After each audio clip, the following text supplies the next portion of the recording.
We're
going to go. Hey, we are live. Hello and welcome.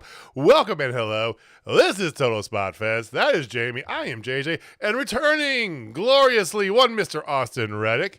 He still has his hearing. Not a hardcore metal fan, we found out. Not much of what. That's the downside of tagging with a dude that's like a decade younger than me. I get invited to go to metal shows in the middle of the week. And it did take a couple days to for my hearing to come back because it was very loud. Yeah, as the experienced metalhead of the group here, you go in knowing that you're going to have 36 hours of brrr in your ear. It is meant to be. So, well, I'll deal with that when I'm 60. But no, thank you for watching. Thank you for listening. Thank you for joining us this evening. We got a good amount of wrestling to talk about. We got some local wrestling to talk about. We're going to save that little treat for the end here. But if it's your first time here, please feel free. Hit that subscribe button down below. Give us a big thumbs up while you're down there. Jamie, how the hell have you been, man? I know you had a birthday to celebrate today, but you look a little more spry this week. You're looking good. Yeah. Well, I had to go run to Idaho this week for a dealer. Oh, that's right. Yeah. It was in the beautiful, blossoming city of Boise, Idaho. I was honestly, this is I'm not even joking. I was expecting a lot more potato-esque restaurants all over. I know that's just me just being a ridiculous idiot, but so ridiculous. I only saw two places. There was one called Idaho Fry, which is all things fried thing, potatoes, and their side had potato. I'm like, okay, cool. I want to go there, and then everything else is normal foods. And we went to some burger joint place that honestly is pretty shitty, but is you learn. They had a 4.7. I'm like, oh, dude, this place could be awesome. Terrible is what it was. Not so much. 4.7 in Idaho, man. You got great on a curve. I mean, that's an Idaho 4.7. I like to eat there. I saw quite a few people of my stature, so I'm like, hey, I bet they know a thing or two about food. Not so much. Should have gone. Yeah. Did you go to the potato bar or the fry bar or whatever? No. We ended up not going to Idaho Fry. It was all right, though. But then obviously I came home today. I got home today. Got to celebrate my oldest daughter's birthday. Happy birthday, Bailey. She is officially 22. It's a big 2-2, double deuce. Damn. She's going to meet Dalton later, at the double deuce. So there's that. There's that. All right. Well, as I said, we got lots of wrestling to get. Got that joke. Do what? 3 people might have gotten that joke. Maybe. I am not. I didn't. You didn't? No. So 1/3 of this panel got that joke, and it was the person that made the joke. What? Off to a great start. Give us the joke. Double deuce. Come on, Roadhouse, Dalton. Oh, double deuce. Okay. I have not seen Roadhouse in probably 20 years. My wife did watch the remake and said it was very good, but I didn't see that one either. I refuse to watch it. Just like I refuse to watch another Peace Ways remake. I will never, ever, ever, ever watch. That's Red Dawn. because the original was amazing. You know what wasn't, just really quick while we're on movies, you know what wasn't amazing that we watched this weekend?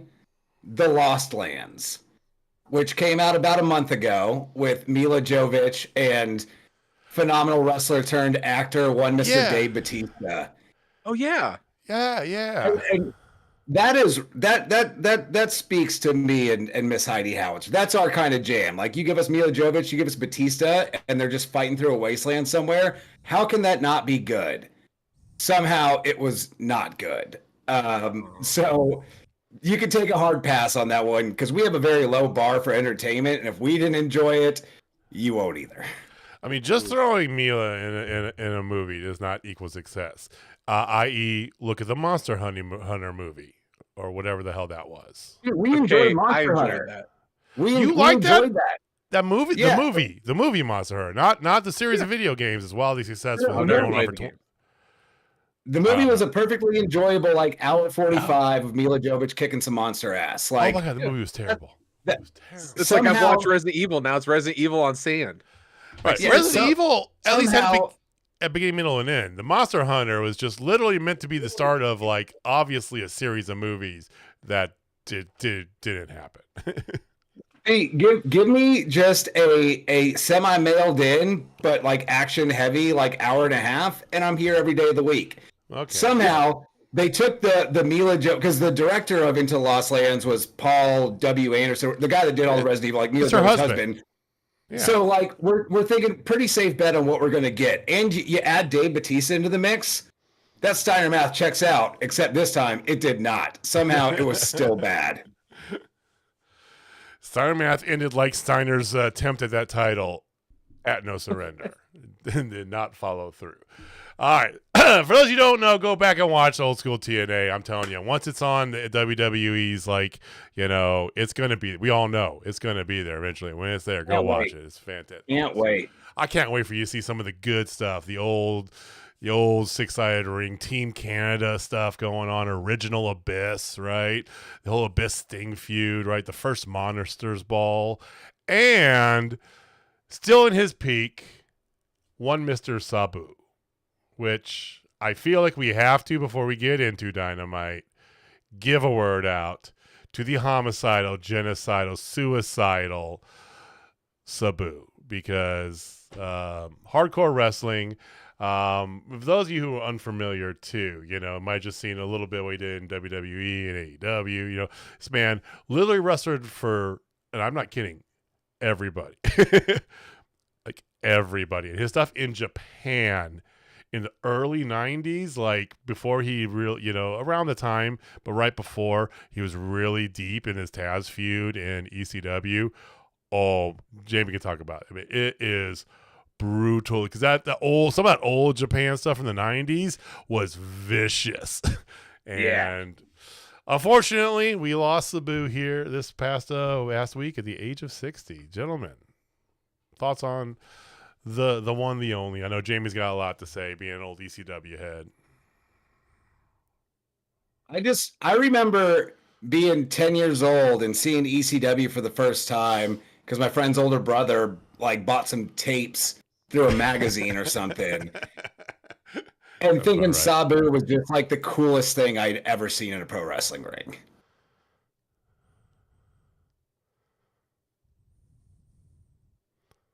So I love Sabu. Sabu, I was 16 years old and just thumbing through the channels, and I saw ECW on. I'm like, oh, cool, new wrestling thing I've never seen before in my life. Very first thing I see ever is Rob Van Dam, the whole fucking show, like literally, and they bleep out the fucking. Well, I was like, okay, you got my attention. And then I see a match that had Sandman, oh, my favorite, Sabu going up against the FBI, the full-blooded Italians. First time I've ever seen anything like that. I'm like, okay. And I see this guy like coming out with the, you know, the headdress and everything. I'm like, who is this guy? And then like, he is honestly, I have to give him and Sandman all the credit in the world. If it wasn't for them, my eyes would have never been open to what Terry Funk and Mick Foley did and got me going down that rabbit hole of trying to find old Japanese wrestling from the 90s. Like, I would have never even thought about going down that hardcore avenue if it wasn't for him. And he is beyond ridiculous. Like, what he accomplished, and the fact that he wrestled just a month ago against Joey Janela. And I know there's some people giving a lot of flack about that, but that was his match, the way he wanted to go out. So, whatever. But I will always, forever thank him for opening my eyes to hardcore. Yeah, I mean, the barbed wire matches, his use of the chair. I mean, the fact that he could use a chair like as an extension of his body, just constantly amazed the shit out of me. And got 60. So another hardcore legend, big hit. Rest in peace, Sabu. So two more really quick Sabu things before we move on. Yeah. One, not just his use of the chair, and this is nowadays it's less impressive because you've got Vikingo and Ray Phoenix and all these luchas that can just like stay on the top rope forever. But when Sabu used to run across the ring, step off the chair, land on the top rope, and stop before jumping or doing a moonsault onto somebody, one of the most impressive things I ever saw in a wrestling ring in the 90s. My other favorite Sabu thing is not actually related to Sabu himself, but have y'all ever heard, there was an interview a long time ago where Matt Sydal was talking about how he came up with his ring name, and his favorite wrestler was Sabu, and he was the homicidal, suicidal, genocidal, so he's like, I'll just call myself Matt Sydal. That's how he came up with that name. That's how he got okay. All right. That's awesome. That's amazing. I love Matt Sydal even more now. All right, well, moving straight forward here, because we're about a week and a half away from Double or Nothing, and boys, did we do some pre-planning tonight to get that card all ship-shape. So, Beach Break in Chicago, the famous beach town. There is a beach in Chicago, so I will. There is. This. Technically, they're correct. Yes. So there is a beach in Chicago, but no, back in the Now Arena. First time they've been in an actual arena other than a pay-per-view in a while. But the Now Arena is kind of that outside the rules of their normal stuff. They still pack it. It's still great. I did like how they made the announcement a couple days ago that they're going to be doing a residency at one of the famous theaters in Chicago for 3 weeks straight in July. Coupled with the fact they're doing a residency at the ECW arena, I think that's great. I think it's fantastic, because whatever your thoughts are, Chicago is a fantastic wrestling city, and AEW is steeped in Chicago wrestling lore now, pretty much. You know what's apparently not a fantastic wrestling city? What's that? Wichita. Because we were supposed to have Collision this weekend. Oh, it's no.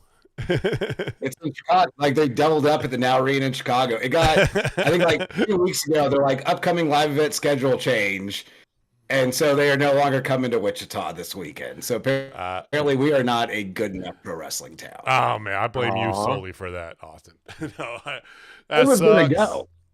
Well, yeah, it's the other 400,000 people in the greater Wichita area that apparently weren't intended to buy a ticket. Yeah, that does kind of hurt. So, we'll get to the main event. We'll save the main event for the end because that's when all the shenanigans happened and everything. But in typical AW fashion, which Jamie loves, start off with a banger, right? So why don't we just start the night with Will Ospreay and Hangman Adam Page versus Konosuke Takeshita and Josh Alexander? Why the F? I mean, why not? You might as well, and thank God they did, because this match. I mean, it's a Will Ospreay match, so yeah, there's that, right? But Josh Alexander, he's fitting in really nicely, I feel, in AEW as part of the Don Callis family, right?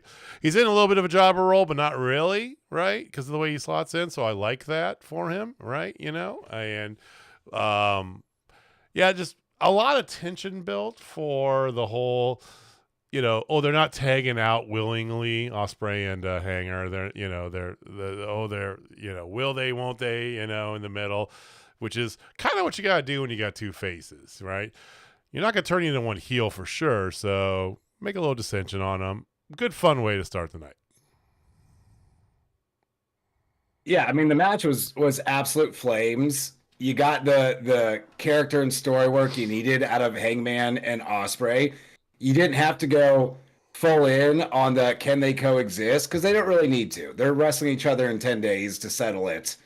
But I like the dissension, but them still leading up to finishing with the Hidden Blade Buckshot Lariat combo, which looked absolutely devastating. Buck blades. And what a way to start the show. Like, if you've got someone cruising through TBS on a Wednesday night and they come across this, that's going to get you to tune in and watch the rest, because that was just an awesome match.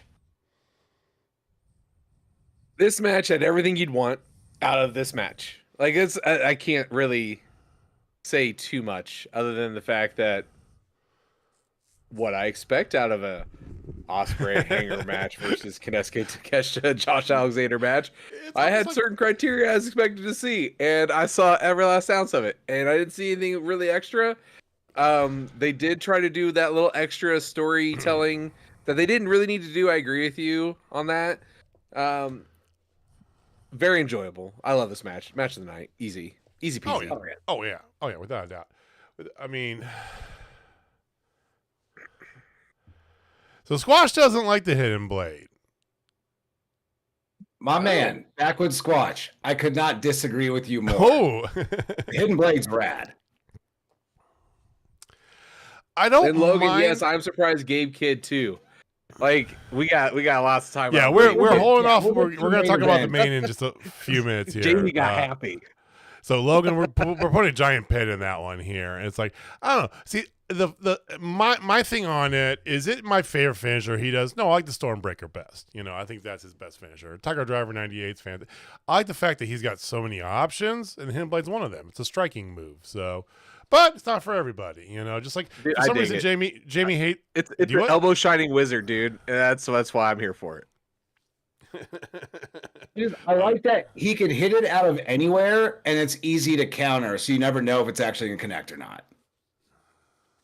Not even as good as People Help, bro. The People's Help. Well, okay, you got me there. Have you heard of this move called the Heat Seeker? That is the worst finisher of all time. I still don't understand why you hate the Heat Seeker so much. I don't know. I have no idea why he hates it. It's not that bad of a move, Jamie. It takes too long to set up, and it just looks bad. No, you're thinking of Sasha Banks or Mercedes Monet's finisher. I mean, that's getting up there pretty close. That's one that takes too long to set up and always looks bad. Her little tombstone knee breaker, code breaker thing that she does looks way cooler. That should be a finisher. The little backpack spinning DDT when you're like 5'1" just does not work. Unless you wrestle every match against Riho, which I know you'd be for.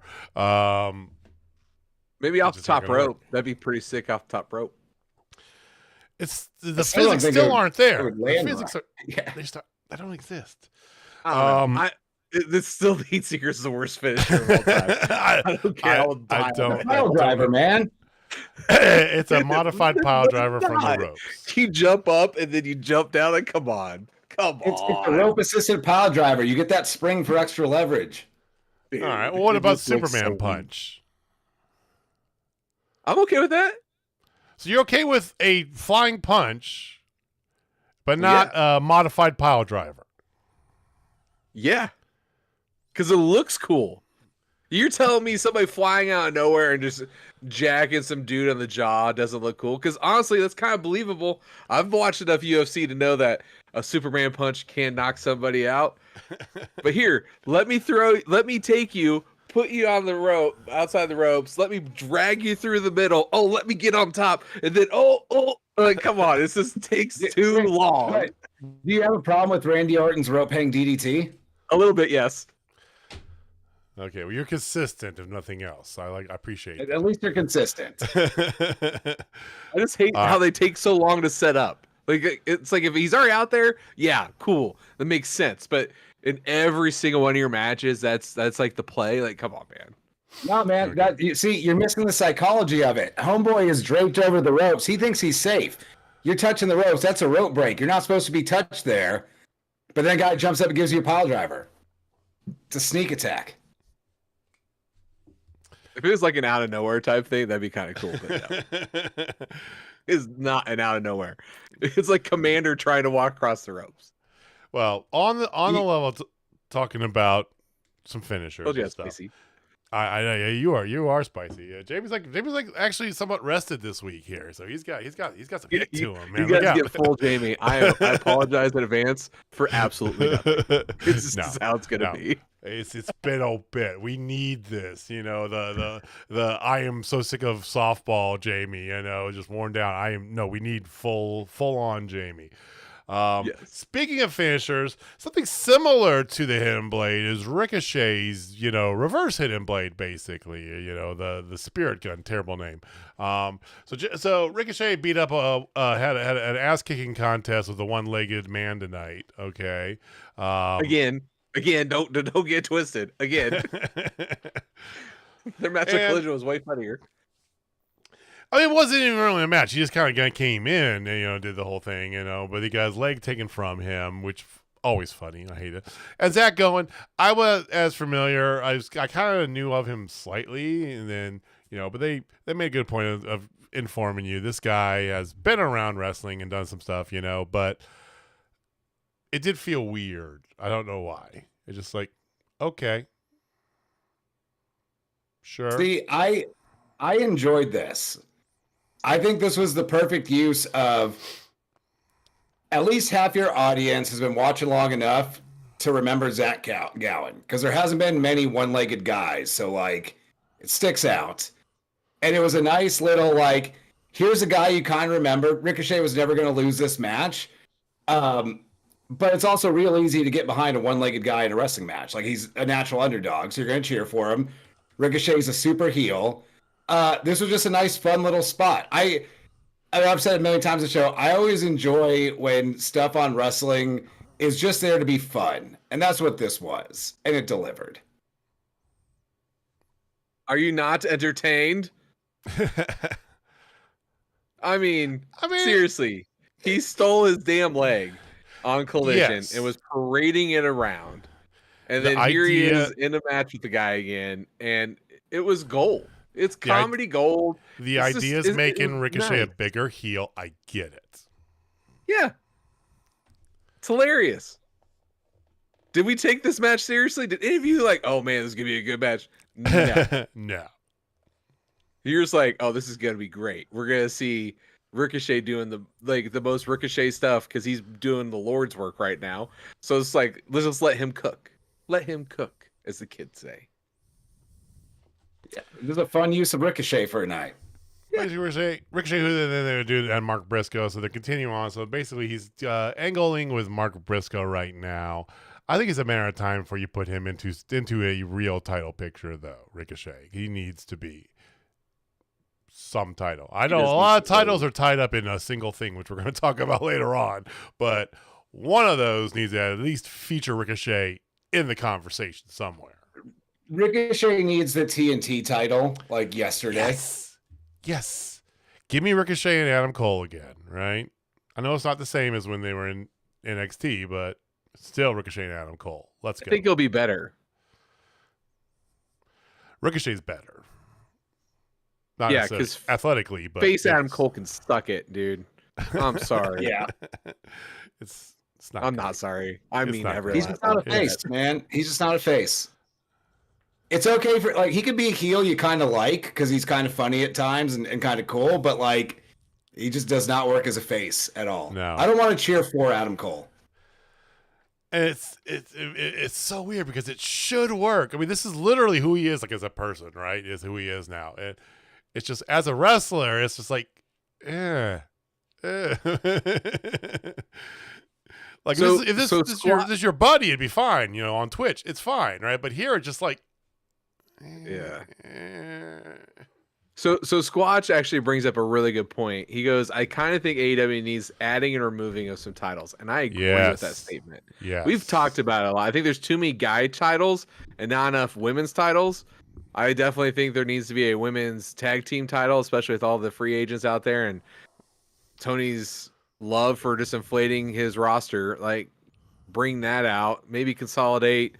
I think we've talked about this, that the International play is and to continental. do the international and continental together. Yeah. I mean, that's the I feel like obvious way to everything go. combine it all in. Oh, Yeah, yes. it's too many. It's too many titles. Give me Osprey Omega 6. Yes. Now, speaking of too many titles, there's 3 people who would love to have too many titles. They'll take all the gold because they're all about that life. That's the Hurt Syndicate, who you're going up against a very fired up Top Flight. Top Flight gave a promo. Yeah, sure. Anyway, Top Flight in what I thought was a tag team title match. It actually was a tag team title eliminator match, or whatever the fuck it's called. Eliminators lately. Lots of eliminators lately, and Top Flight got eliminated pretty good. I am so happy that they're both healthy, and I love seeing Dante just get absolute ragdoll. I mean, that knee kick that Shelton did when he was trying to do a springboard into the ring was glorious. Glorious. This is all just an amuse-bouche for the whole MJF saga. So, Can we all agree that Shelton is doing his best work since 2006? yeah, Like when he became the gold standard, like right then. yeah. I don't even think it's the work that Shelton's doing. I think it's the work Shelton's being given to do. Because for a decade, he was just kind of a bench guy in WWE, and they just didn't know what to do with him. Which, how do you not know what to do with Shelton Benjamin? He's awesome. But it's so nice seeing him get featured and used and get to go out there and remind everyone just how damn good at pro wrestling he is. I would love to get him on the show, Yeah. but that would mean AEW need to respond to me. I mean, come on, AEW. So after the match, they're beating up, and out comes Dustin Rhodes and Little Boy Wonder, Sammy Guevara. Guevara. There you go. I got you. Yeah, you got me. To tell him to stop beating up the kids, basically. Which brings out the crew in the slowest entrance on a third run out I've ever seen. But they bicker back and forth, and then we get a modicum of what I've been wanting for, acknowledgement of Lio Rush and Bobby Lashley's history. It wasn't much. It wasn't even the way I wanted it, but at least they acknowledged it. So I'm going to give you that. And the two of them are going to fight on Saturday. The winner of that match gets a title shot at Double or Nothing. So, yeah, there's that whole post-match thing should have been a backstage segment later in the night. No one is excited, and I love Dustin Rhodes. I don't care for the other half of that tag team. Nobody does. But no one is excited about Dustin and Sammy or the crew taking on the Hurt Syndicate at Double or Nothing. Like, no one wants either version of that match. And I hope it's the crew so they can be a quick squash, and it can be one of those palate cleansers during the pay-per-view, and you move on, right? That's your bathroom break. That's your go make food break, right? Boop boop. Just what has happened to the tag team division? We were hoping at the end of last year, it looked like, hey, maybe we're getting some wheels again. No, it's they have wheels. They just don't know how to put them on the right car. I mean, they got Top Flight. They got the Crew. They have actual tag teams out here. Big Bill and Keith, right? They just don't know they don't know how to actually make the division work.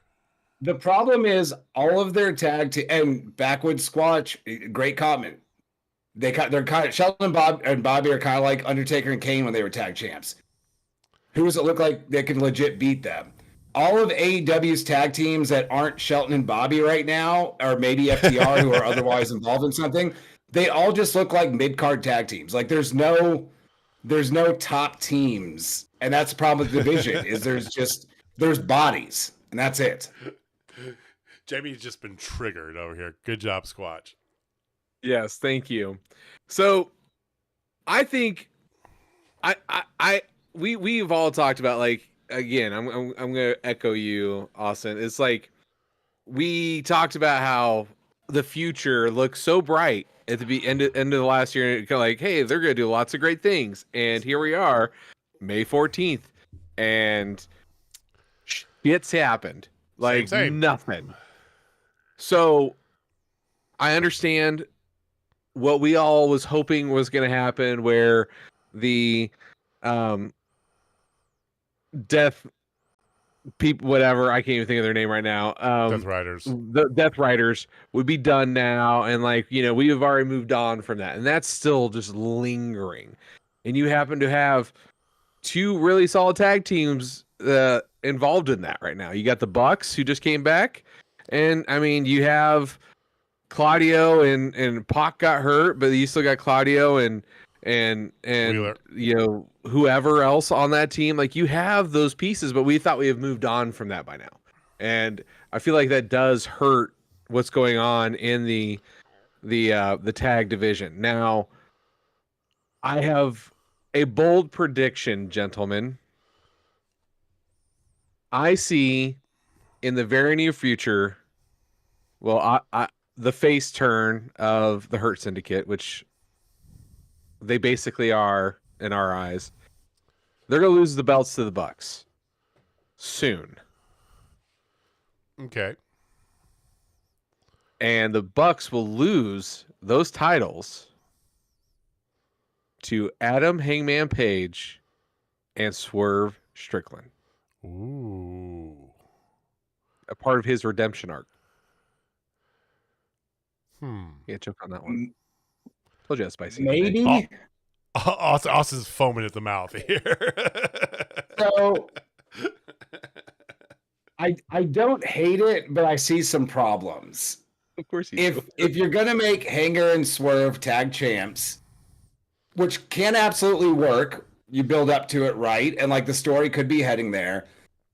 You've now put your tag titles on two singles guys that aren't going to hold them for all that long.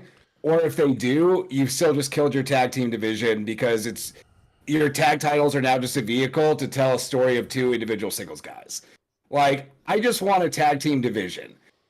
I am much less optimistic now on what I've been saying for weeks that MJF is joining with FTR and they're going to take the titles off the Hurt Syndicate.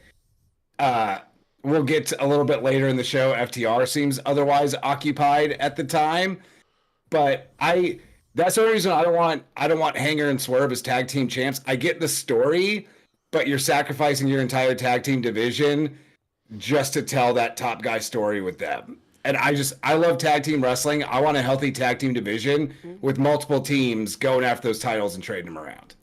Believe it or not, I think a play like, and you can do it with MJF screwing over or whatever, right? The Hurt Syndicate. But I think a play of putting the belts on somebody like the Outrunners who are stupid over, right? It's not a bad play to do. Tornadoes. Right? Look what they did when they put the belts on the Acclaim. Was it too soon for them? Maybe, but the Acclaim became like the biggest thing in wrestling for 6 months. Like the biggest thing. Like scissoring became a thing that was happening on NFL sidelines and shit, man. I mean, come on, right? You know? So I don't think it's a bad idea if you really want to go and reset, because you, as we said, you have the bodies, you have teams there, whether you like them or not. But you got the Crew, you got Top Flight, you got the Outrunners, you've got tag teams to be had. you just gotta get the belts off him in a spot where you can do what we've been begging forever to do: move titles around, have it change quickly, right? A 3-week run, a 1-month run. Who cares? Let's pass these belts around a little bit to give all the teams a little more cred. And the tag titles are the perfect belts to change hands on Dynamite regularly. Yes. Like, you don't need a big pay-per-view blow-off for those. That's how, like, going back to the early 90s, the tag titles, they could change hands at any time. Some team would just get hot and hold them for a while. Someone else would get hot and hold them for a while. That's how tag wrestling should be. Like, that's where tag wrestling needs to get back to. Right. A deep roster of actual teams that are all good enough to hold those titles. It's why you had the Dudley Boys have had 21 title reigns and the Hardys have had like 18 title reigns, because they're always getting titles. So funny you actually bring this up. I literally had the same conversation with Megan today. Your daddy, JJ. But we were talking about, man, I hope it gets back to the 90s where they start passing around and it's like you don't have to have some long title reign to, make you feel justified. It's like it just shows that anybody and everybody could hold the title at any moment. And it's like you have this, and we were talking about the main title, the men. And it's like, I remember that in the 90s too. Like you had so many top guys. Like a 2-month run was more than enough, because then you got to restart the chase with one Stone Cold Steve Austin. Like I think his longest run was not even a full year. Like, and now it's like you become, if you win the championship, it feels like in any of these promotions, you're guaranteed to hold it for a year. And that is just ridiculously dumb, in my opinion. Yeah, it's long title runs for the sake of long title runs. Yeah. Like when you can book a really good long title run, and I think my absolute favorite championship run of all time is 2004 JBL, where every time they would put him in some inescapable situation, and they had some clever way for him to get out of it. Kept retaining that title out of nowhere. You always knew, it's like, all right, this is the one. All right, there's no way he's beating the Undertaker in a barbed wire steel cage match, and then he does. Long title runs can work when they're booked well, but now it's just the exact same finish every time. That was Roman Reigns' whole title run. That's been Mox's whole entire title run. Like that was Cody's Baker's whole title run. That was Cody's run. Yeah, it's the same, and it's just you're no longer invested in the championship. Well, and at the other, no, especially at what? Especially as much talent as AEW has at the top of the card, your Ospreys, your Omegas, your Okadas, even getting guys like Kyle Fletcher, and like you've got so much top talent. That thing should be changing hands at least like 3 times a year. And then every once in a while, someone holds a little bit longer and it's special instead of just, oh, this is just our guy for a while. Well, that's what I was going to get at, because then you diminish the speciality of a long title run. It's kind of like we talk about the undefeated streak, Jamie, a lot. Goldberg's undefeated streak was special, right? Because if something has to happen. Asuka's, when she had her undefeated, it was special, right? And now it's just, a long title run is the same thing, right? I mean, look at the TBS title. Jade Cargill had it the entirety, pretty much, of her career in AEW, right? And same thing with Mercedes Moné in that title, right? Move these belts. Just move them around. Come on. Yeah, it seems to make the titles almost mean less, because people aren't even that interested in going after them anymore. Especially like Mox's title rate. Mox has worked almost none of the top guys, and he's been champion for like 8 months now. Too long. Right. Can we just say too long? Too long. Too long. We got another 2 months to go before he drops it, unfortunately. All right. I know. And Squatch, I'm just gonna come back to that with 4 words. Bret the Hitman Hart. All right, that's all I'm gonna say. For those of you not understanding what I'm saying, go back, watch our replay. Check out the chat replay. All right, so After this, they send them to go to commercial break. MJF actually leads them out to commercial break, or not? MVP does, and then MJF is supposed to be out in the ring with them, but he's hiding behind Tony Khan at Gorilla, because in an earlier interview, she got freaked out when the Renee. Thank you. Brain stopped. But Renee asked him what would happen if they say no, right? And it's like, he's going to get what he's coming. He's going to get what's coming to him, which obviously signaled that he's joining the Hurt Syndicate. So after a big false front, yes, 3 thumbs up, and next week there'll be a contract signing. Are we still on board with the thought of he's going to betray them? Definitely, absolutely, in the near future. He has to. I mean, why would he not? He has to. And again, we'll get into FTR business later in the show. I'm still holding out the faintest hope that this is all some kind of big swerve, and we still get FTR taking those titles sometime soon. But putting MJF with the Hurt Syndicate, I don't think that helps anybody. Hurt Syndicate are getting cheered as faces. MJF does not work as a baby face. And I don't know who this helps. He's just I don't know how to articulate it. It's just, how does it work? It's broke his brain, Jamie. Please help this man out, if you can. No. Because I think I'm in the same damn boat. Like, I don't want this to work. I'm like, why did we get here today?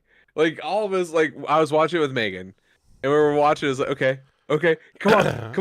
Like, what is this? And MJF's entire promo was, if I get with the Hurt Syndicate, it's inevitable I'll become AEW champion again. Well,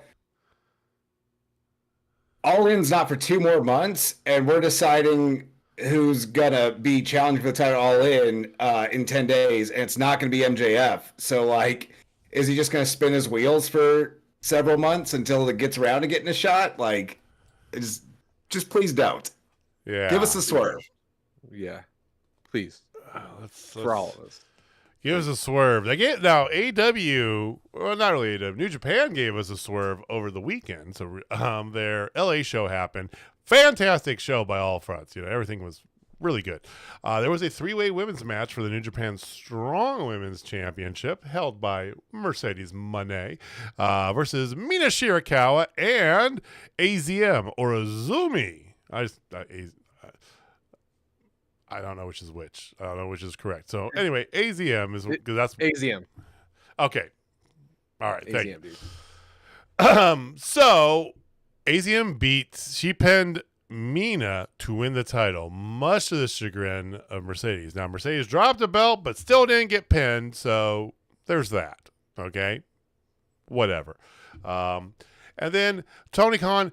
All I gotta say is you can hold a couple of things a little closer to the chest. I know that the networks do like you to not have like big secrets, but so he put out a graphic that had 4-way women's title eliminator match, Tony Storm, a returning Skye Blue, and then 2 mystery opponents. Oh, fantastic. Everybody knew that one was Thekla. AZM could have been a great surprise to not announce. And then literally like 20 minutes later, he puts the full graphic out there with all 4. It's like, bro, come on, man. Because, some people guessing Thekla, some people guessing this and that. And, it's anyway. So I think the reason why they did the mystery opponents, they waited to release the full graphic, is they were waiting until after the New Japan Strong show and the title change and all that to announce Azumi and Mina. I don't think it... So... I don't think Azumi as a surprise entrant would have done what you would think it would. I'll give you that. The crowd, Azumi is just too much of a deep cut for your general audience. That's true. And she shouldn't be. She's great. But the American audience is just not familiar enough for that to be like a big reveal. Hopefully she comes around more because she's awesome in the ring and it would be great. But yeah, I think... that's the problem with doing her as a surprise, is I think it would be a little bit underwhelming, is people are not familiar enough yet. Yeah, and honestly, like for the general fan who is not a big Stardom fan, to your point, it's like, oh hey, they got Stardom girl, and it's like, oh, she's Joshi. We know she's gonna be great, but like, yay. But you also had Skye Blue coming out, and everybody's all pumped for Skye to come back. Yeah. Which Skye not, looked like not Skye. everybody. This guy wasn't. I know.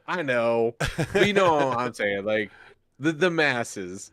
But I'm a big AZM fan. I mean, Joshi's just do it better. But the fact that Mina Shirakawa came out with her brand new entrance, brand new music, brand new song, dance. Yeah, she could have my babies. It's fine. I am a big Skye Blue fan. I think she has come a long way.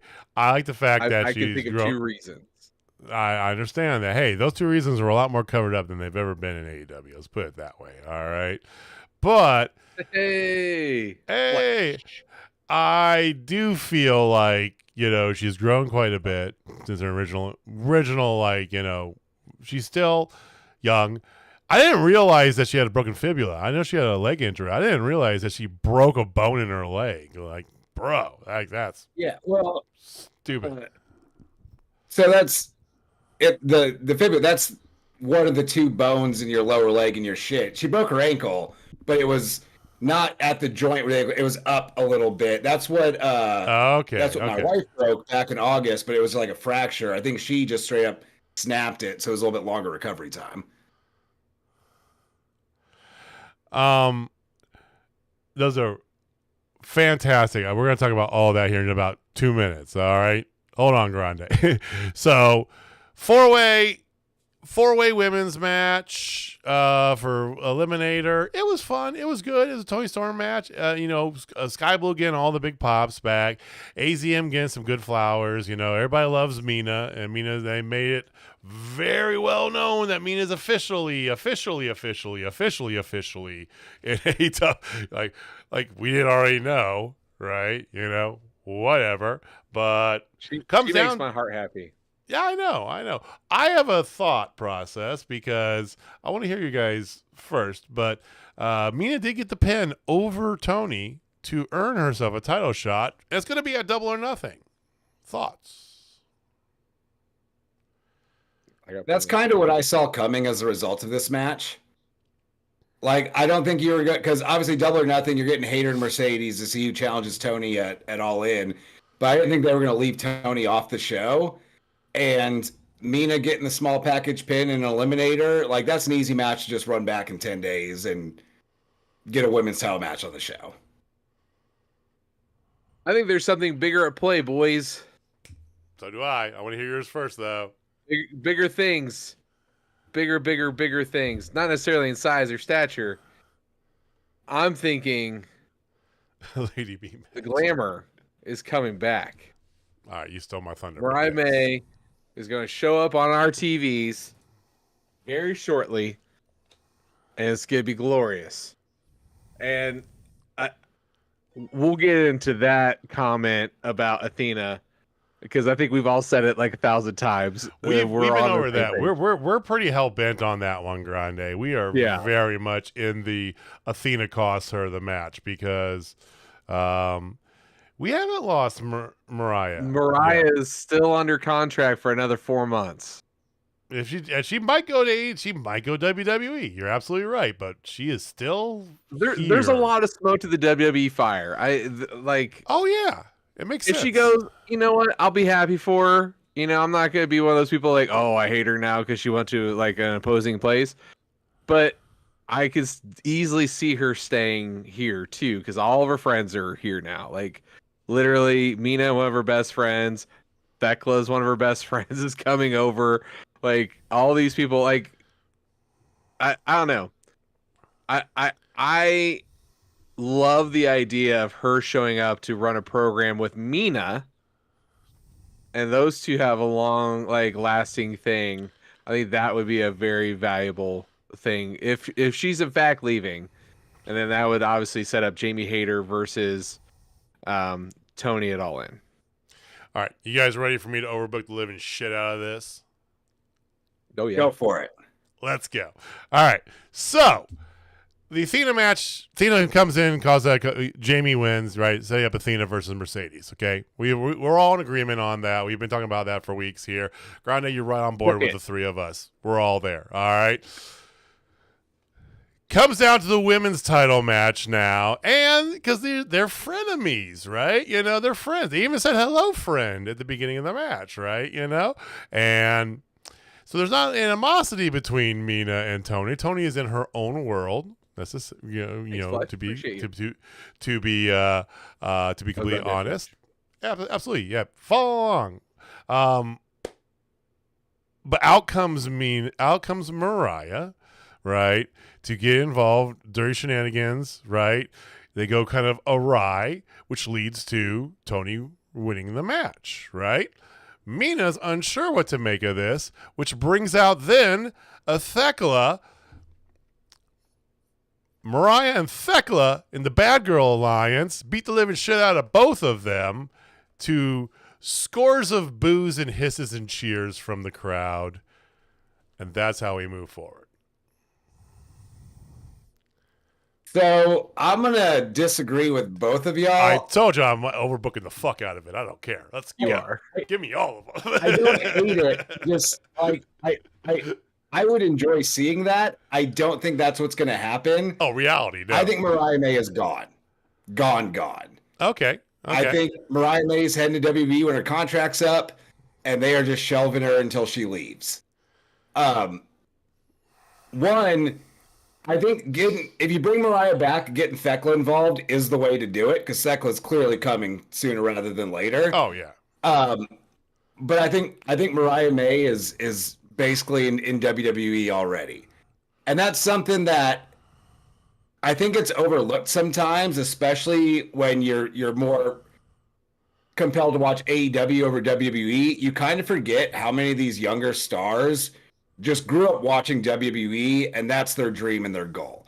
Mariah May is very much has always wanted to be in WWE, and I think she'll kill it over there. I think she is exactly what they need. She's a better version of Tiffany Stratton, and I will fight anybody that wants to go on that. She's a better version of Tiffany Stratton. She's everything you want out of Tiffany Stratton, but way more seasoned in the ring. And that's not to cast any shade on Tiffany Stratton. Tiffany Stratton, for as little of time she's been wrestling, she's picking it up. She's going to get there. But Mariah May is just ready to go. Exactly what you want out of Tiffany Stratton.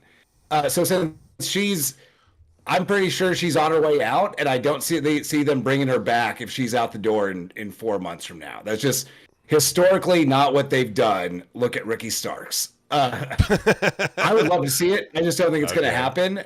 I also think getting Mariah back involved with Mina and Tony could be fun if you get Thekla involved too, but it's also a little bit of, we're right back to where we were 6 months ago. Like, we did Mariah and Mina at a pay-per-view or a Dynamite back in the fall. We've kind of told that story. I like the idea of Mariah May's arc being showing up as Tony's understudy, taking the title, having a 6-month reign of terror, getting beat, and then just being gone. Like, that's a nice, fully wrapped up story arc right there to send her on her way to what she's going to do in the future. Well, and that's my point, because, Thekla can then turn on her, and then that kind of, like the old Bullet Club mentality, Jamie, where like you get like when they beat Adam Cole out of the Bullet Club, when same sort of thing, right? Oh, Squatch is firing some shots, like just shooting some strays at Mariah. What stands out about her versus the rest?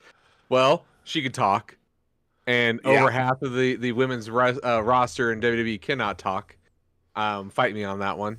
I think they have 3 solid talkers out of the women's division. That's it. No, that's fair. I think she just has it, where people are just drawn to her. It's not just her looks. I mean, that is a huge plus. But I think it's more of just her aura, like she just, I don't know. Like, I just love watching her, just wondering what she's going to do next. Like, I hate to say it, this is going to sound just very cheesy and hokey for you guys, but who also has good aura, but, isn't known as being like an amazing wrestler or anything. That's what Heidi Howitzer. Like, she could talk, but she's got that aura. Like, oh man, she's fun as fuck. Like, let's just watch her. Like, I can't wait to see what she does. Which is funny because she would probably agree to that statement. I mean it like in the best possible way, but you know what I'm saying? Like, it's just she's Mariah like 24, 25, I think. She is Mariah's young, destined to succeed. And for all those who don't remember, she happened to be a model for ShopWWE.com. So there you are. First gig. I feel like there's something afoot here. I don't think that Mina coming in and Mina getting a title shot is just as cut and dry as Mina just coming in and getting a title shot, right? I feel like there's something afoot there. Yes, I know I'm a fanboy for Thekla and I want to see her sooner around there, but I also feel like no matter how you do this, the pay-per-view is a good point to bring her in. If she is indeed, like all the reports say, she's already signed. I feel like the pay-per-view is a good spot to bring her in. She's a big enough name. They're already teasing her. Yeah, they're doing the little spider thing. Yeah. Yeah, they're already teasing her. That's why I don't think there's a Mariah May angle to this. I think we get to Double or Nothing. Tony wins, and then we get the Thekla debut because we still have 6 weeks of TV to kill before we get to Tony versus the winner of the Owen. Because remember, Thekla is the one who beat Mina out of Stardom, all a Bullet Club style, right? Yeah. So there's legs to this. We could talk about this for hours. But hold on, there is one statement in here that I would like for us to comment on. I think we all know the answer. Stardom has been cooking amazing female talent, and yes, they have been bringing it because one simple thing and one simple thing only: Joshi's just fucking do it better. Like that is it. Always have. And to answer your question, Fletch, she's not officially a Bullet Club member. There hasn't actually been a female Bullet Club member. Brandy Rose never counted. Okay. Well, what about the dancers with the Pimp Club? They also did not count. Okay. So she's not officially a Bullet Club member. She is aligned with the Clark Connors War Dogs, like that. I think she's dating one of them, if I'm not mistaken. Maybe that's a shoot. I don't know. Whatever. But no, she's not officially Bullet Club. No, she should be. God damn it, she should be. All right. I'm going to get off the Thekla fanboy train right now. We're going to talk about Nigel McGuinness returning to the ring. I don't know. It's like, I get it, right? There's so much good with this Stokely and FTR thing, and as much as I don't want to dog Danny Garcia, he is kind of one trick pony, and that trick is he does wrestle well. He's two. He can dance. He could. Yeah, the dancing's over. I just can't get emotionally invested in any of this. And then Nigel stepping up Nigel's the heel commentator, and I understand commentators stick together, sort of. But why is the heel commentator backing up Tony Schiavone? Right? Well, I'll tell you why. Because Tony Schiavone is a national treasure and must be protected at all costs. That's a very true statement. I will agree with you on that, good sir. That's what it is. That's what, like, no one at that desk is going to let you put hands on Tony Schiavone, and nor should they. My thing with so Daniel Garcia, he can cut a good promo, but it's got to have the right story, because his only promo is the super impassioned, like, this is a big deal, we're going to do this, where he starts yelling, and, like, when you've got the right story, it makes sense. Yeah. But for this, like, if we hadn't already seen Nigel wrestle, like, twice in the last 9 months, it would be a bigger deal. But this isn't pulling him out of retirement for the first time in decades. He's done that. So it's just... It's just a weird who's excited about this. And I like everyone involved. I love Nigel. I love FTR. I love Stokely. I really like Daniel Garcia too. but none of this does anything for me. I mean, it's doing what you can, Jamie, to keep FTR in front of your eyes. I get that. Yeah. FTR. So the only thing I'm getting out of this, honestly, gentlemen, is just Stokely. It's just Stokely. Stokely talking. Just give me more of it. Mm-hmm. Big Stoke. Oh, Jesus. Like, he is, like, yes, protect that man at all costs, but I'm not looking forward to this. We already know how this is going to end. I mean, this is going to go just fine on me reclaiming my belt. I mean, even though it's part of the FWO, it's still part of us. Proud, many members. But anyway, let's go. Anyway, so I think this match is going to be fine. It is going to be a fun match to watch. We already know FTR is going to hit the big rig, shatter machine, whatever you want to call it, on not Daniel Garcia. I think they're going to hit on Nigel. 1, 2, 3. It's over. Move on. Yeah, I mean, you need pay-per-views need pacing. You can't go full throttle the entire way. I mean, when we were at All In, like, they tried to do that a little bit, and one of the matches ended up being a match that nobody gave a shit about. Remember that, Jamie? Oh, the Paul White match? Yeah, we were like, we don't care, but they threw that in there because they knew they needed to palate cleanse before they got to. I literally went to go piss during it and came back and the match was over. Yeah, it was nothing. You went to piss, I went to go vape, and it was over. Yeah, it was like, but you need these matches on pay-per-views. You need on your TV at all times, though, a steel cage. So we got a steel cage match. Really quick, before we get to the steel cage of the main, just one more thing on this last segment. Yeah. Go. You know what I would much rather see than FTR versus Daniel Garcia and Nigel McGuinness? Just give me Daniel Garcia versus Nigel McGuinness. I don't need babyface Nigel. Give me Daniel Garcia versus a heel Nigel McGuinness. Like, we've got 10 days. We can pivot and get there. That's a much more interesting pay-per-view match to me than this tag they're setting up. Just had to throw that out before we get to the steel cage. All right, well, hopes and dreams right there. All right. So, steel cage match for the AEW World title. First time the AEW Championship has been defended in a steel cage, which I found hard to believe, but yeah, because the first steel cage match was for the TNT title. Yeah. Cody broke his toe. Cody broke his toe off on Wardlow. And it started a lot later than I anticipated. It wasn't a terribly long match, which is fine. You got plenty of Jon Moxley blood, which is we all expected, and the inevitable shenanigans that occurred. Okay, so out comes the Death Riders, out comes Hobbs and Willow, right? Nobody accounted for Gabe Kidd, of all people, though, being the deciding factor. Now, I know there's been a lot of talk about Gabe Kidd. He's been over in the States for a little bit here, right? A little bit of chatter about WWE. That made no sense if you've known anything about Gabe Kidd. He is very much, suited to this sort of wrestling action. And he puts his lot in with Moxley, slides him the briefcase to get the victory, which brings out the Young Bucks. Remember, they had a closed-door meeting with the Death Riders a couple weeks ago. And, ensue, out comes Kenny Omega, and Kenny Omega is answered by Okada, and then they drop the cage back down, beating everybody up. Swerve comes out, does a big splash from the top, and he asks them for anarchy. Anarchy in the arena at Double or Nothing. That's a lot to swallow, guys.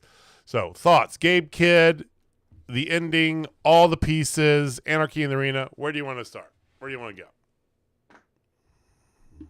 I'd start with the match itself, because I thoroughly enjoyed it. This is more of an old school steel cage match where it was just kind of a fight in a cage, and I appreciated that. So that's where I would start. Give me Samoa Joe and Mox fighting in a cage any day of the week, and I will tune in for that. I couldn't agree more. This had 1986 steel cage at the Spectrum. Ooh. Vader versus whomever. just meaty slapping, hating each other. Like, oh, it had everything you'd want. It is very old school, and it made my heart very, very, very happy. This match, if it wasn't for that first match of the night, easily. I mean, it's hard to be an Ospreay match, especially when you consider the players involved. But it's also always been hard to beat a Samoa Joe match, especially when you're sticking in a steel cage with John fucking Moxley. I was gonna say there was one thing in this match that hurt me right in my soul. Okay. And this is one of those times where I can't turn the logic off. Do you know what I'm the rope break. Why was there a fucking rope break in a steel cage match? I wrote that down here. I wrote right here. How are there rope breaks in a steel cage? Question mark. Like you steel cage, everything goes. And you just Mox gets to the rope. The ref's like, "Hey, steel cage. There's no DQ. He can hold out forever." Then have Marina throw some powder in the eyes from outside the cage or something to break. Like do something else to break it up. But no, just don't do a rope break in a steel cage match, guys. Please don't. They did a rope break in the women's four-way as well, too. See, I'm okay with it there, more so than I am in a steel cage. More than a steel cage, I'll give you that, but both are wrong. Yeah, both are wrong, especially in a four-way. There's two other people. Someone else can break that up. Like that's not a problem. Yeah. And especially in a cage match that ends with the ref watching one dude blast the other dude with the ring, like that's fine, but you cannot hold that submission if he touches the rope. We're gonna have to stop that shit. One minor blemish on an otherwise excellent match. Yeah. And I'm not even gonna yell at you for the logic train on that because we're all that's yep. Now, Fletch has asked about this too, so Gabe Kidd talked about that being the avenue for an Eddie Kingston return. If you do math, the people that the AEW side had is short of what now the Gabe Kidd and Young Bucks and Death Riders has. Do you think I think it's Eddie. Eddie's right there to come back, right? It's got to be Eddie. It's got to be. I know he's been trained for a comeback, and Anarchy in the Arena is the perfect match to bring him back in. Oh, because you can ease him back in. It's mostly just brawling in fun spots. You don't got to have him running the ropes or anything in there. I really appreciate that this seems like it's going to be the biggest Anarchy in Arena match. I believe Willow and Marina are both involved in this as well. Yes. Give me everybody. If it's going to be Anarchy in the Arena, I want like 15 or so people out there fighting. First, let's give a big shout out to one newly re-signed Willow Nightingale, signed a multi-year deal. So keep the future face of the women's division in there. But yes, it makes too much damn sense for it to be Eddie Kingston. Will we finally get to see him set somebody on fire in an Anarchy in the Arena match? Maybe. Like that's all I want. That's all I want. I want to see him come out with that gas can again. Just come out the gas can. Just set one person on fire. One person. You put him on there. You lit Perry on, Jack Perry on fire. I mean, you can't have Eddie do that. I mean, come on. So, you guys know how I feel about this. Is the clusterfuck that I love. The Anarchy in the Arena. I am all for this. Let's go. It's going to be great. And I love the fact that we got Gabe Kidd involved. Gabe Kidd is not signed with AEW, ladies and gentlemen, but I feel like, especially after Wrestle Kingdom, his match he had with Kenny Omega, I feel like he's going to fit so good in here when that day does come eventually, somewhere down the road. Regardless. That's a good question. You see that he's asking where the War Dogs are in the middle of this. I don't think, as the New Japan fan, I don't think they are in this. I think it's just a somebody owed somebody a favor type thing from Matthew Nicholas Jackson. Yeah. On that aspect, I think that's the avenue, in my opinion. Gentlemen, what do you think? In general, I'm glad Gabe Kidd's there. Like, I love Gabe. You can throw Gabe Kidd into anything. It's going to be great. I imagine we will see him regularly throughout the summer because we do have Forbidden Door in London in August. Mm-hmm. And there are at least half a dozen real fun and interesting matches for Gabe Kidd to have at Forbidden Door. Like, give me Gabe Kidd and Swerve at Forbidden Door. Ooh.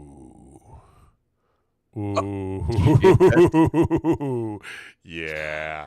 And on the way there, give me Gabe Kidd and Samoa Joe in a singles. Yeah. And Fletch talks about, doing the setup here to get Death Riders versus War Dogs eventually at Forbidden Door. I like that. I want to see the rest of the War Dogs.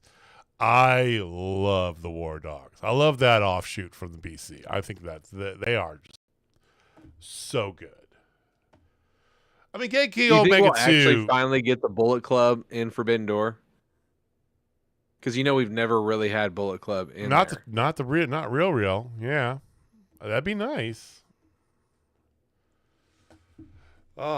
So added on, so Double or Nothing. Yeah, the men's finals for the Owen. Kenny Omega versus Adam Hangman Page. You got the women's finals, Mercedes Moné versus Jamie Hayter. Now you've got a women's title match between Toni Storm, Mina Shirakawa, Anarchy in the arena. Everybody else who's involved in the top picture just thrown into one. You got FTR versus Daniel Garcia, Nigel McGuinness. Tag team title match, TBDD, whoever wins on Collision, crew or Sons of Texas, whatever the fuck they call themselves, versus Hurt Syndicate. You got a little bit of room left as well. So, as you were writing down that card, I just realized something. All of the men's singles titles are tied up in non-singles matches at Double or Nothing. Like, I don't think there's going to be a single men's title on the line. I dropped that hint at the very beginning of the show. Yes, absolutely. Right. When we were talking about are there too many titles? I said, well, all your titles are tied up into like two matches. There's no. The TNT title is the only one that's not spoken for yet. So who knows? Maybe. Well, who's he been feuding with on Collision? He's been talking shit on somebody. I don't even remember. I forgot for a minute that Daniel Garcia wasn't still TNT champion. That's how bad they've been doing the TNT. That's how bad Adam Cole is. Wow. And I like Adam Cole. Just not Adam Cole. It's AEW. Like, everybody likes Adam Cole. Oh, Guevara hinted it. Sammy Guevara with Adam Cole at Double or Nothing. I don't even want Sammy Guevara on Dynamite. Like, send him back to Ring of Honor where he belongs, where I don't have to watch him. I mean, but Sammy, bell to bell, Sammy is good. I was chatting with some of my wrestling friends earlier. We were chatting during Dynamite, and I told them, I think out of every wrestler that has ever existed, Sammy Guevara has more go-away heat with me than anybody else. Which in is the history of pro wrestling. Well, okay, so all right, forgotten. So Swatch puts out there in chat for the Fletch puts out there. Fletch puts out there in chat for all you listening to us and not watching on YouTube here. YouTube.com/@TotalSpotFest. By the way, forgotten pillar Sammy Guevara. And here's the thing that it's when I sit back and look at it, because I don't have the hatred towards Sammy that a lot of people have, but some people do, and I get some of that, right? And yes, he did some cringe shit, he did some stupid shit, whatever. This man has, whatever, but married, had a child, been stable, stopped doing all the dumb, stupid things like, going out there and talking about, doing terrible things to Mercedes Moné. He has done all the right things. He is buckled down, ate crow, became a tag team person with Dustin fucking Rhodes, right? And he still has the most heat of anybody on this roster. And I don't know why. I can't figure this out. Tell me why. Somebody. So when Sammy first showed up at AEW, there were far less folks that could do the kind of things Sammy can do in the ring. Now there's like a dozen dudes that can do even cooler shit and are also at least remotely interesting. Sammy Guevara is just not interesting at all when he's not flipping off something, but you've got people that can flip off stuff. I think that's what I like the least about Sammy Guevara, as far as on TV, is his, I'm going to climb up something, I'm going to do this like I'm crazy, and then proceed to do something that's only half as cool as something you've seen Vikingo or Ricochet do. It just, I don't know where he fits in AEW. Also, it's not a personal thing one way or the other with Sammy, but I did work a show with him like a decade ago down in Texas where him and ACH were supposed to go 20 in the semi-main, and they went 45 instead and just killed the entire show for the main event. So that annoyed me as well. Oh, damn. Sammy Guevara died that night. There was the dude that was in the main, a Texas guy named Mike Dell, who isn't wrestling anymore. He was behind the curtain with a chair about to run out there and just start hitting motherfuckers. The pro was like, just let him finish. Just let him finish. Just let him finish. They wrestled for so long that like ACH's family was in the crowd and half of them left because it was just taking forever. Oh, Jesus. They were like 45 minutes in the semi-main. And it was like, it was fine, but it was not worthy of 45-minute match. Wow. That's my Sammy Guevara story. Oh, wow. And see, for me, Sammy, he's just annoying. He's just an annoying kid. I think that's probably the best way to put it. And I agree with you. He's very limited because in the ring, honestly, he puts on a very entertaining match. And a lot of the comments in here talk about his entertaining. Like he can put on a good match. Absolutely. Bell to bell, he's great. But there's one thing to be good in the ring, and there's one thing to be interesting in the ring. Okay. And if I can get, I don't know, Bandito, who can do everything that Sammy can do and more, and be 10 times more interesting, I'm going to prefer Bandito. I mean, hell, Matthew and Nicholas Jackson can pretty much do everything he can do. Top Flight can do everything Sammy Guevara can do. Yeah. Like there's so many more people now that can do everything he can do in the ring, but are also at least somewhat interesting. I like Fletch's idea of putting a mask on him. You know, that's like not a bad idea, and make him not talk anymore. Because I mean, they did that. I mean, War Daddy came from the same school of I can't talk. Yeah, I mean, they did. TNA did that back in the day with Christopher Daniels, and turned him into Curry Man, and Curry Man was phenomenal. Great. Oh. He's the new Curry Man. Yes. A new Curry Man? Oh, dude. Oh, we just solved it. We fixed it. New Curry Man. Let's go. You know, if they made Sammy Guevara the new Curry Man, I would be back on board. He's got to have the same song, though. Same song, same dance. 100%. Wrestling should just always have a Curry Man. Like when he came on, was it just me, or was there some X-Pac heat going on for him? Yes, he has it. He's gotten it since he had the big emotional run up to get the TNT title the first time, and then almost overnight turned into X-Pac heat continuously. Yes, he has a personal thing. Definitely did not help that. YouTube show didn't help. Also didn't help that he proposed to his girlfriend, all emotional, and then 2 weeks later they broke up. And he's not seeing, but now he's seeing. You know, that didn't help, and the fact that it was all documented very well by himself didn't help.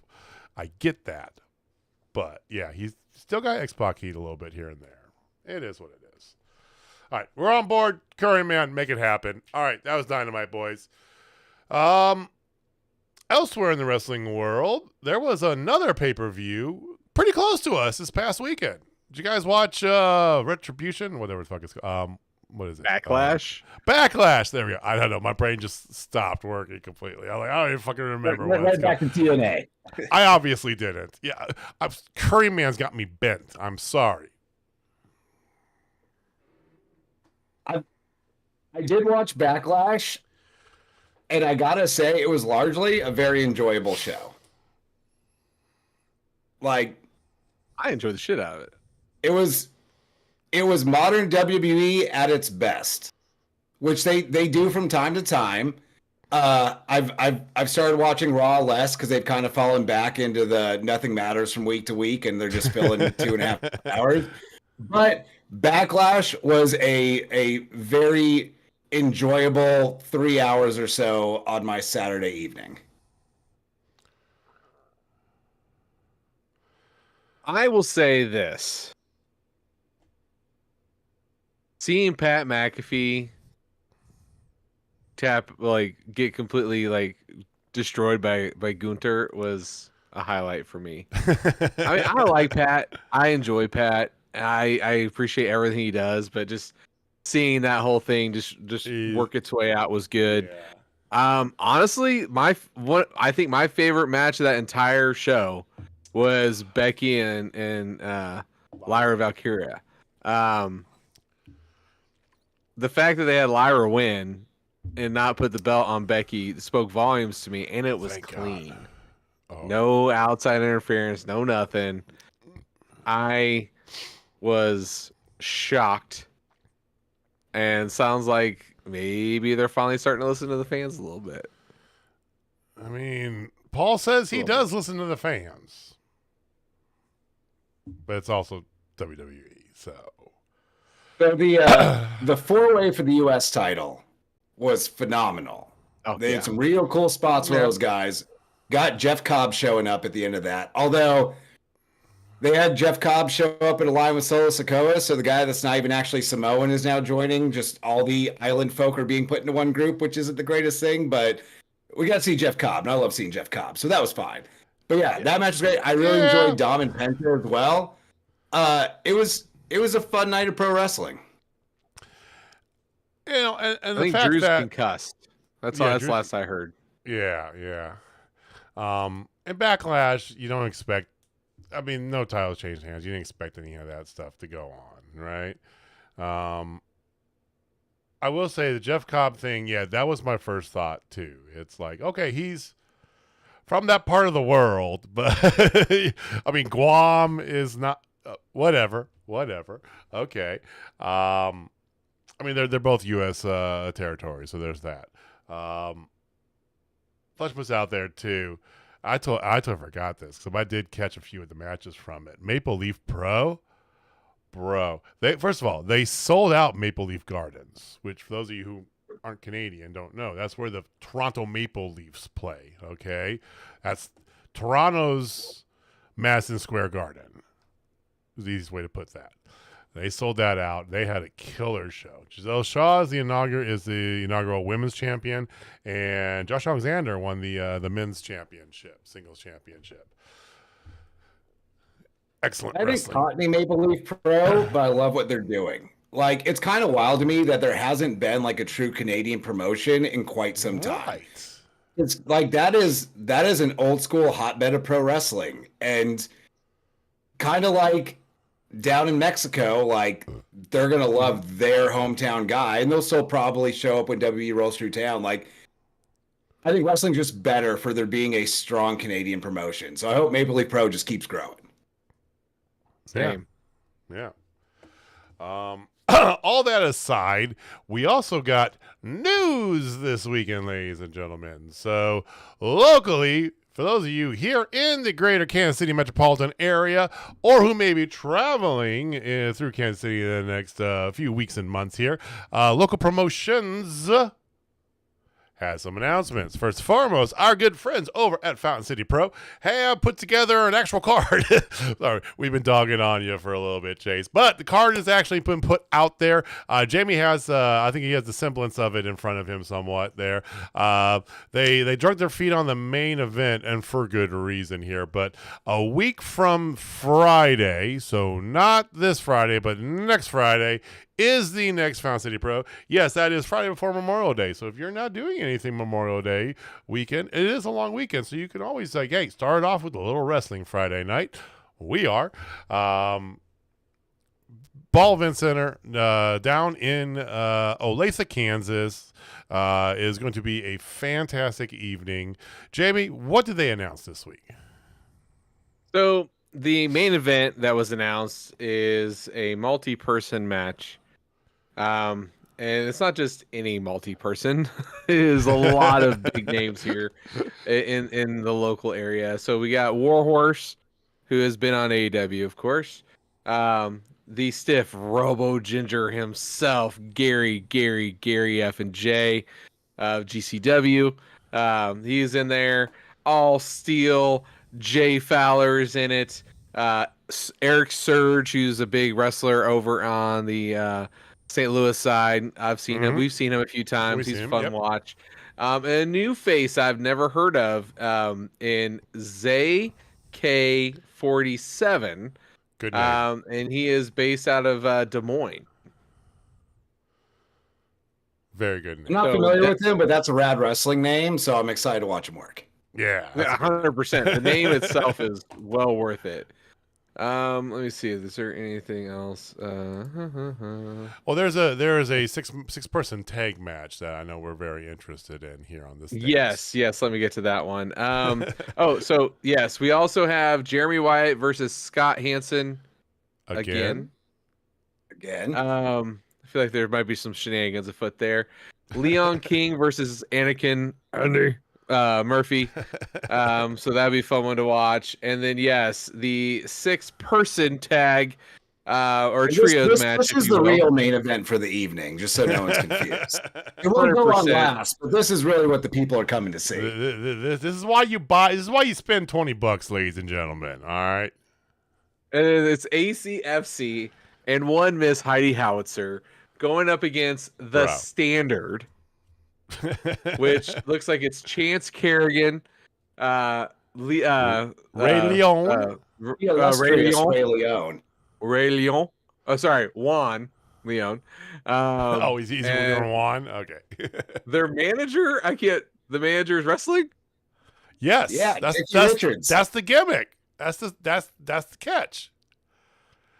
He is wrestling. That's great. It is not his first foray into the ring. He's had a match or two. Okay. Not many, but a couple. Well, if you guys need a manager to pump the crowd up, that's not me. I'm the heel one, but I will try. So front row seats are sold out, FYI, but there's still tickets available. It's a fantastic thing. They've found their niche too, right? They got the position right, lighting right, everything. Hopefully the sound's right this time. But, and this is very uncommon for a local, independent, professional wrestling promotion. End of May, and it's gonna be fully air conditioned like a son of a bitch in there. I mean, it's the weirdest thing, but trust me, hey, if that doesn't get you there, I don't know what will. Hey, they get to spend time with us. Come see us. Yes, you can sit with us. You can be a part of our chants. You can meet my daughters who yell obscene things at wrestlers, especially Ray Leon. With or without permission, they've getting a little older. Stopped asking for. They used to ask for permission if they could join the dirty chants. Now they just go for it. So yeah, they know. Yeah. So, and for those of you who unaware, we do the pre-show, Jamie and myself, for the Fountain City Pro Wrestling show. So it'll be on our channel here as well as their channels. I got them linked down in the description box down below as well. Follow, give Fountain City Pro a follow. But if you want to know when that is going to be, it's because it varies a little bit based on hardware. I got something to tell you about with that, Jamie. We'll talk about that later. But a little bit before bell, so doors are at 6, generally speaking. So a little bit before that, we will go on with the pre-show. You can follow us here, hit the little bell icon. You'll know when we go live. But yes, I understand that Fletch is over in Portugal, so you can always watch the replay. And hey, if it's anything like our previous ones, it'll be entertaining. Maybe not for the reasons we intend it to be. That's fair. I mean, that's pretty damn accurate, right? All right, so Fountain City aside, there are other wrestling promotions in the greater Kansas City metropolitan area, which we had sort of followed previously, and then, didn't really go to some of their shows. And they went through some different things, and then they went dark. Okay, and we're talking about CSW, Central States Wrestling. Okay, now I'm not going to get into all behind the scenes stuff and all that because we don't need to do that here. But Central States Wrestling is coming back. A new era, a new attitude, a new venue, and a brand new show. That's so awesome. And a brand new venue. So it was announced on their socials. Central States Wrestling, CSW, is coming back. Their next show, Legacy, is going to be Saturday, July 21st in Grain Valley, Missouri. For those of you unfamiliar, like our friend over in Portugal, that's a little bit east of Kansas City is where that is. Okay, just on the outskirts, basically. Okay. It's actually not that far from me. I'm excited. It's really not that far from you. Yeah, it's still about 40 minutes from me. You know, nobody comes to the Northland anymore. Come on, y'all.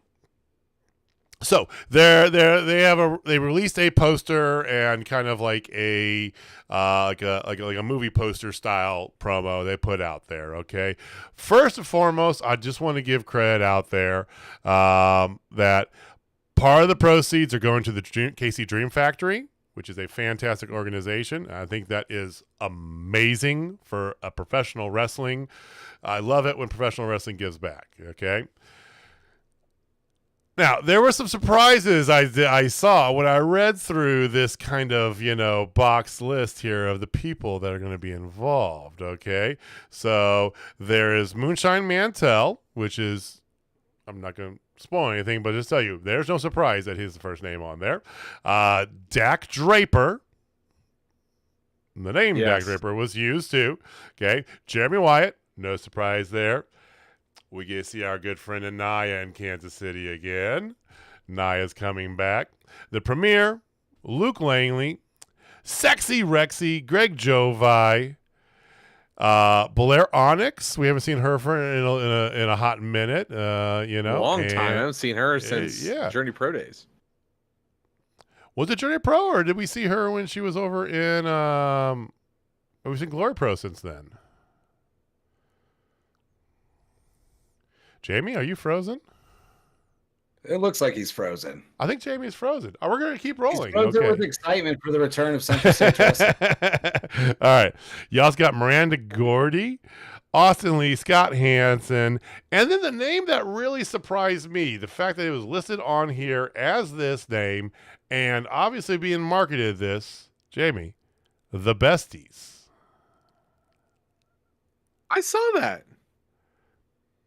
I can't not see anything but that because I'm like, is that really what I think it is? We'll find out. July's a few months away. Okay. They are going to do a Michael Strider celebration ceremony. I don't know what that entails. But yeah, there's that. But Central States is coming back. So another quality wrestling platform here in Kansas City. That is Saturday, July 26th. More info is coming on all that. Like I said, it's going to be a fun evening. I think it said it had a time on here that doors at 6, bell at 7. About what you expect. Tickets, as far as I know, aren't on sale as of yet, unless I'm mistaken, boys. So yeah. Yeah, I don't think they've gone on sale just yet, but I imagine they will before too long. Pretty exciting stuff. I'm excited to see some people we haven't got to see in a little bit, and including the Besties. Is that? Do we really get to sing that song again? Please tell me we do. Please. I mean, I hope so. All right. Anything else you boys want to get to this evening? I think we had a pretty fun show tonight, gentlemen. Yeah, covered a lot of wrestling. Lots of wrestling, lots of stuff going on here. So next week is the go home for Double or Nothing. We also talk a little bit more about Fountain City. Like I said, next Friday is Fountain City. Come join us on the internets. We will do the pre-show for that. And again, if it's your first time here, thank you for visiting. We appreciate you guys giving us some of your time here this evening. Thank you for watching. Thank you for listening. We'll be back next week. Same bat time, same bat channel. More shenanigans and tomfoolery will be afoot. But until then, Jamie, take us home, man. We're going to do a little different today. If you're not down till Spotfest, I got no words for you.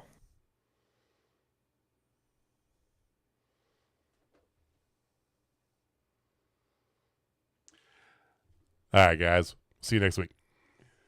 Peace. Later.